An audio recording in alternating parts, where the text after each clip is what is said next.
There are days when everything looks fine on the outside, but inside, it feels like something is missing. The world keeps moving, but you feel stuck heavy, numb, or just empty.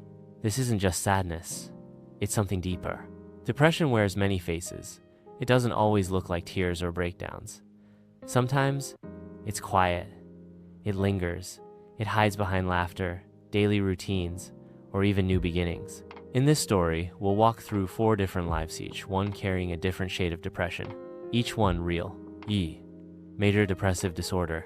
Liam used to love photography. He'd spend hours chasing sunsets and capturing moments in vibrant color. Now, his camera gathers dust in the corner of his room. He hasn't picked it up in months. Every morning feels like climbing a mountain just to brush his teeth. Conversations feel forced. Smiles feel fake. He doesn't cry anymore, he just feels nothing. The world that once sparked joy now feels distant and gray. Liam is living with major depressive disorder, a sadness that doesn't pass with time, a numbness that turns days into survival. Persistent depressive disorder. Dysthymia. Sophia is always fine. Not happy, not sad, just fine. Her friends say she's strong, reliable, always the calm one. But inside, she's been quietly carrying a sadness for years. It's not overwhelming like a storm, it's more like a constant drizzle, always there. It's hard to explain because she functions.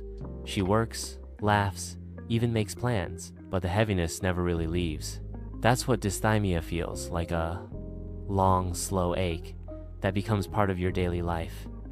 Invisible, but exhausting. Seasonal affective disorder. SAD. Every year, as autumn fades and winter creeps in, Ethan begins to disappear into himself. The days grow shorter, the sky's darker, and so does his mood. At first, he thought he was just tired or stressed, but it happens every year, like clockwork. The joy he feels in spring and summer fades completely in winter. He loses motivation, isolates himself, and dreads getting out of bed. He's realized it's not laziness, it's seasonal affective disorder. His body and mind respond to the lack of light with deep emotional darkness. Postpartum Depression.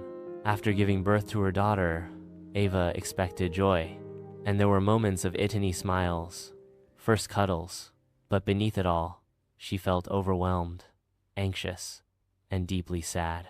She questioned whether she was a good mother. She felt guilty for not feeling the way everyone said she should feel. The nights were long, and the tears came without warning.